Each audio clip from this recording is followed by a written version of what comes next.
Bonjour. Je suis très heureuse de vous accueillir sur notre tutoriel numéro 13. Après vous avoir appris comment installer et configurer des matériels fonctionnant sous le protocole RF, pour radiofréquence, en 433,92 MHz, nous allons nous intéresser à un nouveau protocole, le Z-Wave. Ce protocole fonctionne en Europe, en 868 MHz. Pour pouvoir envoyer des signaux sur nos modules en RF, afin de les commander à distance, nous avions besoin d'une passerelle de communication entre l'ordinateur et les modules en radiofréquence. Cette passerelle n'était autre que le boîtier RF XCOM. Pour communiquer avec les modules en protocole Z-Wave, nous allons avoir besoin d'une nouvelle passerelle de communication entre l'ordinateur et les modules. C'est ce que nous allons vous apprendre sur ce tutoriel, avec une clé USB Z-Wave, appelée également dongle Z-Wave. Bonjour à tous. Comme vient de vous l'expliquer notre charmante Evie, sur ce tutoriel, nous allons vous apprendre dans un premier temps tout ce qu'il y a à savoir sur le protocole Z-Wave, qui fonctionne réellement en signaux radiofréquences cryptés à 868,42 MHz, mais tout le monde dit 868 MHz pour faire plus court. Dans un second temps, je vous présenterai plusieurs modèles de dongle Z-Wave, et enfin je vous montrerai comment l'installer sous le logiciel Domotix afin de bénéficier d'une nouvelle passerelle pouvant communiquer avec différents modules fonctionnant sous ce protocole. Comme nous avons la chance d'être sous le système Domotix, qui contrairement à certaines box Domotix de marque dédiée est quant à lui non bridé et permet l'utilisation simultanée de plusieurs protocoles différents, nous aurions bien tort de nous en priver. Alors concrètement, voici ce qu'il vous faut savoir sur le protocole Z-Wave. Tout d'abord, il faut savoir qu'il existe à l'heure actuelle deux protocoles Z-Wave différents, le Z-Wave et le Z-Wave+. Le Z-Wave+, est une sorte de version améliorée du Z-Wave qui pourra prendre en charge les modules Z-Wave d'ancienne génération, mais également les modules de génération Z-Wave+. Alors pour prendre une image, c'est un peu comme les prises USB. Les prises USB 1.0 pourront faire fonctionner uniquement du matériel prévu pour l'USB 1. Les prises USB 2.0 pourront quant à elles prendre en charge les matériels fonctionnant en USB 1, mais également du matériel plus rapide fonctionnant en USB 2. Alors concernant les dongles ou clés USB Z-Wave, cela fonctionne un peu pareil. Donc il vaut mieux dès le départ opter directement pour un modèle prenant en charge le Z-Wave+. Alors voici différents modèles avec leur prix moyen actuellement en vente sur les sites de vente en ligne. Alors il existe certainement encore bien d'autres modèles que je ne connais pas.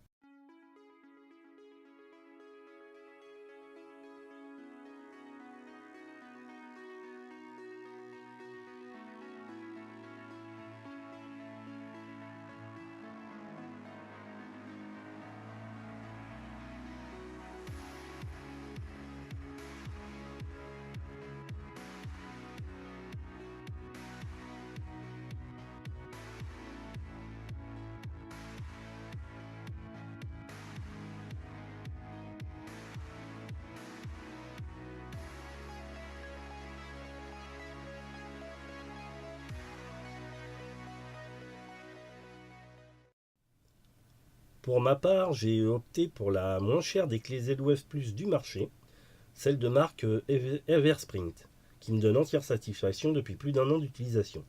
Alors seul petit bémol avec ce modèle, elle est livrée sans aucun driver d'installation, driver que j'ai eu beaucoup de mal à trouver au départ. Mais finalement, après recherche, j'ai pu constater qu'elle fonctionnait avec le même driver que les clés Z-Wave de marque Sigma Design. Alors au cas où vous opteriez pour le même contrôleur Z-Wave que moi, je vous mets dès maintenant le lien du driver sous cette vidéo. Cela vous évitera de chercher partout. Alors driver qu'il vous suffira ensuite simplement de dézipper à la racine du disque dur de votre ordinateur avant d'insérer la clé dans une prise USB pour qu'elle s'installe automatiquement. Alors contrairement au protocole sur radiofréquence en 433 MHz, qu'il est facile de détecter avec certains appareils, le protocole Z-Wave, lui, fonctionne de manière bien plus sécurisée, sur un nœud Z-Wave composant le maillage de votre réseau Z-Wave. Alors chaque module Z-Wave appairé sera reconnu uniquement par votre contrôleur Z-Wave de façon cryptée, et il sera quasiment impossible de les dupliquer sans avoir accès physiquement à ces modules. Le Z-Wave, bien que portant à environ une trentaine de mètres entre le module et son contrôleur branché sur votre ordinateur, fonctionnera, contrairement à l'autre protocole en radiofréquence, par maillage. Alors c'est-à-dire que contrairement aux autres protocoles, chaque module Z-Wave de votre réseau sera capable de recevoir et d'envoyer des signaux directement au contrôleur s'il est à portée, mais également en passant son signal par d'autres modules qui pourront les transporter jusqu'au contrôleur s'ils ne sont plus à portée directe. Alors autrement dit, un réseau en Z-Wave peut s'étendre sur de très grandes distances. Plus concrètement, lorsque vous appérez un nouveau module Z-Wave dans votre domicile, celui-ci sera intégré à un réseau appelé nœud Z-Wave avec une identification unique sur votre installation. Il sera associé à son contrôleur, mais également à l'ensemble des autres modules à sa portée qui pourront communiquer entre eux. Alors en fait, cela vous permet par exemple de placer plusieurs modules Z-Wave en ligne depuis le contrôleur jusqu'à une très grande distance. Allez, on va prendre un exemple sur 1 km. Si vous espacez tous vos modules entre eux tous les 30 mètres en champ libre, le dernier module se trouvant par exemple à 1 km de votre PC enverra son signal vers le module le plus proche, qu'il transmettra à son tour vers le module le plus proche, etc., etc., etc., jusqu'au contrôleur branché sur votre ordinateur qui pourra traiter ce signal. Alors ce signal fonctionnera dans les deux sens, autant pour recevoir des données du module jusqu'au contrôleur que pour envoyer un signal du contrôleur au module. Le protocole Z-Wave est également bien différent en termes de communication des données. Donc contrairement au protocole RF 433 MHz qui ne fait qu'envoyer un signal aux différents modules pour changer leur état tel que on-off, le protocole Z-Wave quant à lui pourra envoyer mais également recevoir un retour de données. C'est le cas par exemple pour les sondes de température qui renvoient une donnée ou des prises électriques sans fil en Z-Wave alors qu'ils peuvent en plus de passer en on et off peuvent renvoyer des données sur leur consommation d'énergie. Contrairement aux modules en 433,92 MHz qui pourront être supprimés de votre installation domotix simplement en supprimant le bouton qui les commande, un module Z-Wave, pour être supprimé de son réseau, devra être désappairé par une manipulation spécifique. Le protocole Z-Wave est compatible sur de nombreuses box dédiées à la domotique, mais également sur des installations gratuites telles que JDOM ou Domotix. Alors vous vous dites sûrement que le protocole Z-Wave semble bien mieux que le protocole radiofréquence en 433,92 MHz. Alors je vous répondrai oui, il est bien mieux, mais il est aussi beaucoup plus cher. Alors oui, nous pourrions ne prendre que des modules Z-Wave et n'utiliser que ce protocole. C'est d'ailleurs ce que font certaines box Domotix de marque, et c'est pour cela que leur installation est aussi chère. Mais ce serait se priver de pouvoir avoir certains modules beaucoup moins chers fonctionnant sur radiofréquence en 433 MHz.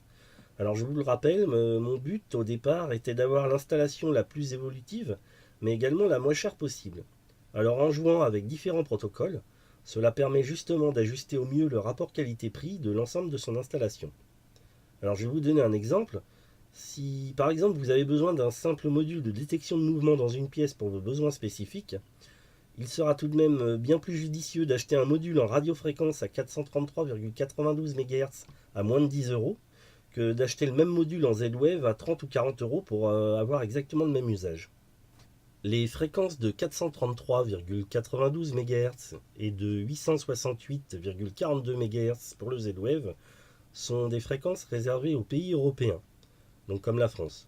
Pour l'Amérique centrale, l'Amérique du Sud, l'Asie, etc., ces mêmes protocoles utiliseront d'autres fréquences radio qui ne seront pas compatibles en France. Soyez donc très attentifs lorsque vous achèterez un nouveau module sur Internet. Enfin, et pour finir, sachez également qu'il existe en domotique d'autres protocoles de communication que le RF en 433,92 MHz et le Z-Wave en 868,42 MHz pour l'Europe, comme par exemple le Bluetooth, le Wi-Fi, le courant porteur en ligne, d'autres protocoles en radiofréquence, etc. etc. Mais personnellement, bien que m'étant déjà essayé au Bluetooth, sans grand succès d'ailleurs, je n'utilise pour le moment que ces deux protocoles sur mon installation personnelle. Je n'en parlerai donc pas maintenant. Voilà, je pense maintenant que vous savez pratiquement tout ce qu'il y avait à savoir sur le protocole Z-Wave.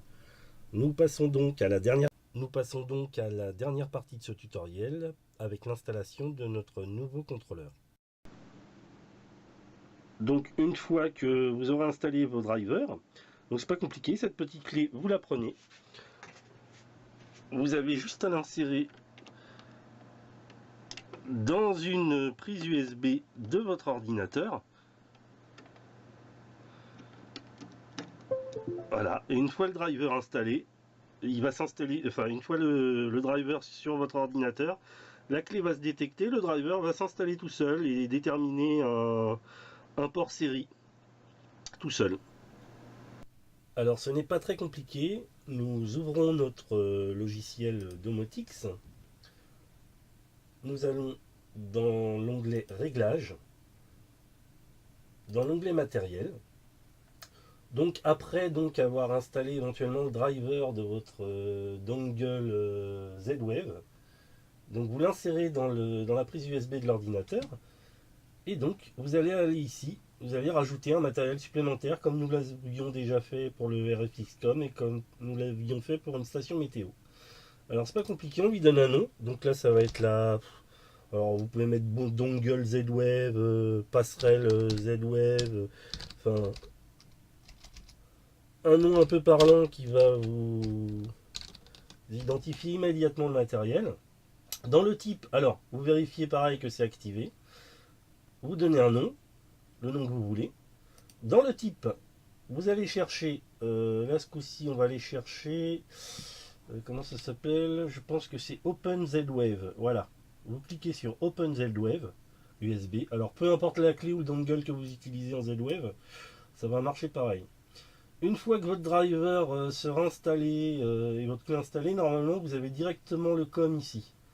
Alors si vous en avez plusieurs, des COM de disponibles, pour connaître le port série sur lequel votre dongle est installé, vous appuyez simultanément sur votre clavier sur les touches Windows et pause, ce qui va vous ouvrir cette fenêtre. Vous allez dans, enfin une fenêtre similaire selon le type de Windows que vous avez.